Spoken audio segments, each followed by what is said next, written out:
थोड़ा पहले आपसे ये समझते हैं कि देवेश है कौन, लाइक आपकी पर्सनालिटी क्या है, कहाँ से आप आते हो और जी टाउन वाइन्स की क्या जर्नी रही है। देखिए, मैं बहुत एक छोटे से शहर नारनौल से आता हूँ। एक गुड़गांव से 100 किलोमीटर दूर एक छोटा सा शहर नारनौल, एक टाउन समझ लीजिए आप। मैं वहाँ से आता हूँ। मैं वहीं पे ही, मेरा बोर्न एंड बॉट अप वहीं है, वहीं पे मैं पढ़ा हूँ और मैं वहीं से आता हूँ। और एक बहुत चैलेंजिंग तो होता ही है एक छोटे शहर के लड़के के लिए कि ये सोचना कि वो एक एंटरप्रेन्योर बन जाए। जनरली क्या होता है, आप देखेंगे कि एक छोटे शहर में जो परिस्थितियाँ होती हैं वो ये होती है कि भैया एक इतना जॉब लग जाए, आपका एक छोटा जॉब लग जाए। लेकिन ये सोचना कि एक एंटरप्रेन्योर बनना, क्योंकि वहाँ पे ऐसा कोई सोच नहीं रहा होता है, तो एक बहुत मुश्किल था। वो एक दौर बहुत मुश्किल था कि आप आएँ और एक एंटरप्रेन्योर सोचें। और एक चीज़ जो मैंने देखी है, जो आपने भी महसूस की होगी कभी ना कभी, क्योंकि आप खुद एक छोटे शहर से आते हैं, तो क्या होता है कि जब आप टीवी पे एंटरप्रेन्योर्स देखते हैं तो वो बहुत अलग लेवल के लोग होते हैं। फैंसी। वो फैंसी लोग हाँ होते हाँ। हैं। वो कोट पहन के आते हैं। हाँ। गर्मी में कोट पहनना वैसे ही मेरे लिए बहुत मुश्किल था। हम तो दोनों तो आज भी एकदम चिल होके वो बैठे हुए चिल होके हैं। बैठे हैं हम तो। हम तो आज के यूथ हैं, हमें हाँ। समझ में नहीं आ रहा होता यार, ये बिजनेस करने के लिए या करेक्ट। बड़ा बिजनेसमैन बनने के लिए ये कोट पहनना, बहुत अच्छी इंग्लिश होना, हम्म। ये तो ये जो बहुत जरूरी है। और आपका तो, आप एक छोटे शहर के लड़के हो, ये सब आपका हो नहीं सकता है, तो आप तो एंटरप्रेन्योर बन ही नहीं सकते हो। तो ये हमारे यूथ के लिए वो चैलेंजिंग है और वो रिलेट भी नहीं कर पाता है। वो रिलेट कर ही नहीं सकता कि आप एक ऐसे टीवी में जो लोग बड़े बड़े एंटरप्रेन्योर्स देखते हो, ये तो मैं नहीं बन सकता। हम तो कोई छोटी मोटी जॉब ढूंढ लेते हैं, जॉब सीकर्स बन जाते हैं, तो वो बेटर है हमारे लिए।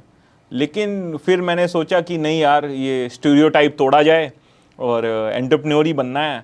और फैमिली ने सपोर्ट किया। My father is a entrepreneur, my grandfather is a entrepreneur. तो हमारी फैमिली ने उसको सपोर्ट किया। तो and that's how I started this. तो आपकी फैमिली क्या पहले से वाइन या अल्कोहल के रिटेल आउटलेट्स ठेके में उस बिजनेस में रही है। बिल्कुल जी। अच्छा। मेरे फादर ने ये लाइक बिफोर द 2022 ईयर्स मेरे फादर ने ये शुरू किया।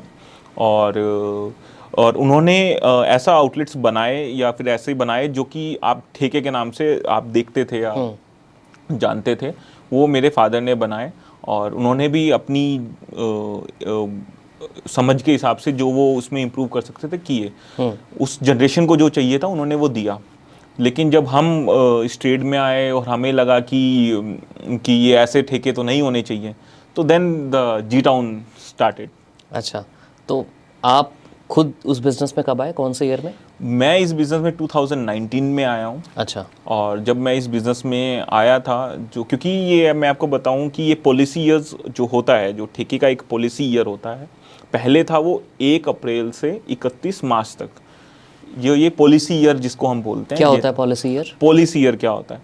सरकार हर साल एक लॉ लेके आती है जिसको हम पॉलिसी बोलते हैं, एक्साइज पॉलिसी। तो वो सरकार हर साल एक लॉ लेके आती है कि इस साल ठेके जो हैं या पूरा जो लीकर अल्कोहल बिजनेस है वो 1 साल के लिए ऐसे चलेगा। अच्छा। तो उसको हम पॉलिसी ईयर बोलते हैं, जो कि पहले 1 अप्रैल से लेके 31 मार्च तक हुआ करता था। लेकिन आफ्टर द कोविड और ड्यू टू कोविड ये इसमें चेंजेस हुए और ये 11 जून से अब 10 जून नेक्स्ट ईयर तक चलने अच्छा। लगा। ऐसा चेंज, क्या रीज़न है ऐसा चेंज होने का। क्या हुआ कि जब कोविड आया तो बहुत सारा जो टाइम था, उस टाइम जो ठेके बंद करने पड़े, जो अल्कोहल के आउटलेट्स थे उनको बंद करना पड़ा। तो इस वजह से जो है, अच्छा। जो ये पॉलिसी में चेंजेस हुए और ये जो टाइम पीरियड है वो बढ़ाया गया। अच्छा। बट टाइम पीरियड तो चलो समझ में आ गया, ओवरऑल तो एक साल ही रहा। ओवरऑल 1 साल ही है। ऑल साल ही रहा और चेंज कर दिया वो उसको। चेंज कर दिया बस। उसके अलावा क्या चेंज होता है हर साल नॉर्मली पॉलिसीज में। पॉलिसीज में बहुत मेजर चेंज तो नहीं होता है कि भाई बिल्कुल कंप्लीटली वो 360 डिग्रीज चेंज हो जाता है, ऐसा नहीं है। लेकिन क्या होता है कि कभी कोई एक्साइज ड्यूटी बढ़ जाती है, कोई वैट बढ़ जाता है, कोई वैट घट जाता है। अच्छा। कोई बहुत मेजर चेंज नहीं। मान लीजिए किसी ईयर वैट का इम्पैक्ट है वो 12% है, तो किसी ईयर 4% रह जाता है। किसी ईयर 4% है तो वो 12% हो जाता है। या इम्पैक्ट्स जो है, ऐसे छोटे मोटे चेंजेस जो हैं सरकार करती रहती है।